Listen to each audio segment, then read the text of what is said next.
What up, though, y'all? It's Chris. Appreciate you connecting with me. 10,000 steps downtown Detroit, Riverwalk. You know what I'm doing. Same thing every day. I'm gonna get away from this angle of the sun so that I'm not drowned out by it. I get away from it as soon as I possibly can. But this is a straight shooter. It's kind of like a PSA. I be talking to y'all about staying away from debt, getting out of debt, not making bad choices that are gonna put you in debt.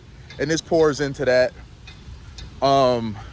It's about co-signing for stuff. Don't co-sign anything. Do not co-sign anything. I understand your desire to help people you care about. They may need a co-signer for some loan, for a car, something like that. Don't do it. You are inevitably going to end up holding the bag for that. Don't co-sign no apartment for nobody. Don't co-sign no car for nobody. Stay away from that mess. I repeat, you are going to, more likely than not, end up holding the bag for it. And I don't want that for you. So some of you might be receiving this message too late. You've already co-signed something and you're already on the hook for it. And that's unfortunate. I wish I would have made contact with you sooner, or somebody else around you would have made contact with you sooner and be like, no, don't do it, don't get involved. But it's too late to save you from this. All I can say is learn from it once it's behind you and never do it again for the rest of your life. For the others who this will reach in time, don't end up like the people who I just described. Don't end up as being part of that category of the people who I just described, who co-signed for something, somebody they cared about, used their relationship with them as leverage, because it's gonna be somebody you care about. It's gonna be a friend or family member, because you wouldn't just co-sign. You wouldn't put your neck on the line for somebody who you weren't close to. So it's definitely gonna be somebody who you're close to. Don't do it. A lot of times, the reason why people need a co-signer is because their credit is too bad in order to get it on their own. And there's usually a reason for that. Why a bank doesn't want to trust them on their own merit to allow them to get whatever it is that they need.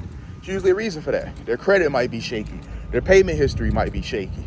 And so they need you, somebody else, who they can call and bug the hell out of in the event that they flake. Don't do that. Don't do that ever. I'm gonna look for a place I can sit and chill right quick. Talk to y'all some more. I think I found one. It's always somewhere to go. Out here getting these steps in. I'll sit right here. Not the fanciest place, but don't do it. Don't co-sign no loans. Don't co-sign no apartments. Just don't co-sign anything, because what's going to happen is when they default on payments, which is highly likely that they are, they're now going to be blowing you up. They're going to be coming after you. It could be an apartment you co-sign for. You've never spent a single night in that place. It's not really your apartment. You just was trying to help them out.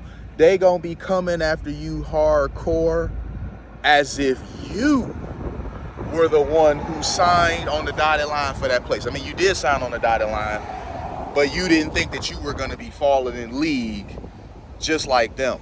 But if you co-sign for something, they hold you just as responsible as if you're the person who's the primary signer. And honestly, from what I've seen, and those of you who found yourself in this experience, let me know if I'm right. Let me know if this is accurate. But from what I've observed, it kind of seems like they go after the co-signer with more ferocity than they do the main person, the primary person. Maybe I'm a little wrong on that. I don't know. But from what I've seen, it really do be seeming like they be after the co-signer with a damn vengeance.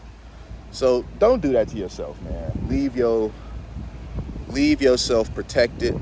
say no. I always tell y'all about saying no. Say no. The reason why I say to say no and say no way more than say yes is because saying no is an easy way to protect yourself from bad situations. No. And you don't have to give an explanation either. Well, why? Because I don't want to. But why though? Because I don't want to. It is what it is. No is no. Don't feel like you have to explain yourself. No. Say no and stand on it. Because people, when they need a favor from you, and this is crazy to me, it's like they feel like you have to justify why you don't want to put yourself in a bind. And that's crazy. Like you owe them an explanation for why you don't want to put yourself in a bind. And when you're trying to explain yourself, they're going to be trying to poke holes in your explanation to try to manipulate you into giving them a favorable answer. This is how crazy people get when they want to just use and exploit you. So just say no. Nip it in the bud, say no. I ain't doing it, bruh. That's all for that. PSA, man. Like if you like this video. Subscribe if you haven't already. I'm gonna talk to y'all later. Peace.